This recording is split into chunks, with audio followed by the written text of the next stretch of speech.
have so much pain in you. You.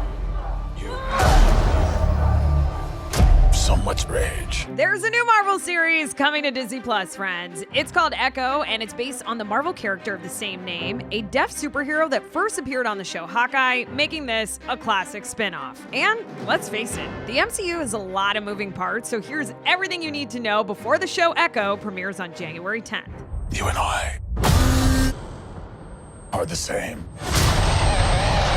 Before you watch Ekko the show, let's get to know Ekko the character. Maya Lopez, aka Ekko, is a deaf Native American who started showing up in the comics as a supporting character for Daredevil and later Ronin and others. She is an incredible expert in martial arts and hand-to-hand combat, along with being a highly skilled Olympic-level athlete. Fun fact, did you know that you could actually race walk in the Olympics? They've thought of everything. Anyways, in the comics, she also has the ability to perfectly mimic other people's movements. But that's something that the show is actually going to move away from after director and executive producer Sydney Freeland called it kinda lame in Variety. I mean, I guess we'll take her word for it. Now, Maya's tribal backstory was also changed and made more authentic for the show compared to the comics, where it's more of a hodgepodge of imagery, according to Freeland. Maya's father was a leader of the criminal gang known as the Tracksuit Mafia, run by the big baddie Kingpin. When Maya's father is killed by Clint Barton, aka Ronin, during the blip, she's basically raised by Kingpin and follows in her father's footsteps. That is, of course, until she learns that Kingpin is the one who orchestrated her father's death.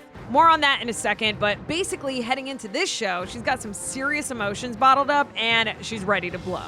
Now, Maya is played by Alaqua Cox, a Native American who was born deaf and whose casting as this character in Hawkeye marked her debut role. I mean, now she's got her own show. I bet that wasn't on her 2024 bingo card. Ekko picks up where Hawkeye left off for this character, so let's do a quick recap. The Disney Plus miniseries Hawkeye features Jeremy Renner's Clint Barton and Haley Steinfeld's Kate Bishop as they come face to face with enemies from Clint's past. Now, when we first meet Maya Lopez, she is the commander of the Tracksuit Mafia criminal gang and working for her adoptive uncle, Wilson Fisk, aka Kingpin. Maya's on the hunt for revenge against Clint for killing her father, but she eventually learns the truth about Kingpin being behind it and turns on him. Now, FYI, there are Hawkeye spoilers ahead. I mean, technically everything I just said was a spoiler, but this is really a spoiler. As that show was ending and Kingpin was getting away, as bad guys do, he was confronted by Maya, who pulls out a gun, and then a gunshot is heard. Cue the spinoff series. Now that we know what happened, here's what will happen going forward. So what I can tell you guys is this. After the events of Hawkeye, which happened in New York City, Maya goes back to her hometown in Oklahoma for this show. And it's there that she has to come to terms with some things in her past while also reconnecting with her family and her Native American roots. Now, what does that fancy synopsis mean exactly? For starters, we'll get an origin story and plenty of stuff surrounding her father and his death. Director/EP Freeland described the series as, quote, an exploration of trauma. Of course, Maya also no doubt will have to answer for what happened in Hawkeye after turning on and potentially shooting Kingpin.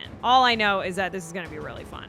Now, of course, Maya's not the only person that you'll be getting to know, so here are a few more characters. Vincent D'Onofrio is back as Kingpin. The New York crime lord and Maya's adoptive uncle first showed up in the Netflix show Daredevil, and then again in Hawkeye. And speaking of Daredevil, our boy, Charlie Cox, is back too. He's now popped up in a handful of MCU projects lately, including Spider-Man No Way Home, She-Hulk, and Hawkeye. And after reprising his role from Hawkeye is Zahn McClarnon as Maya's father, William Lopez. We also know that Devery Jacobs, who's a star, writer, and director on the show Reservation Dogs, will have a pretty big part in this, but her role is still unknown. And another recognizable face you'll see is that of Graham Greene as a character named Scully. He, of course, was Oscar nominated for his role in Dances with Wolves and is always great. And spoiler, Costner actually dances with wolves in that movie. There's talent behind the scenes too, so let's meet some other folks. The show was created by Marion Dare, whose biggest and best credit is working on Better Call Saul, where she rose through the ranks. I mean, say less, am I right? Joining Dare as co-writer is Amy Rardin, who has worked on shows like Jane the Virgin and The New Charmed. And I mentioned Sydney Freeland, a Navajo filmmaker who leads the directing team and serves as one of the executive producers. So pretty much what I'm trying to say is, it sounds like the show is in good hands. Good hands.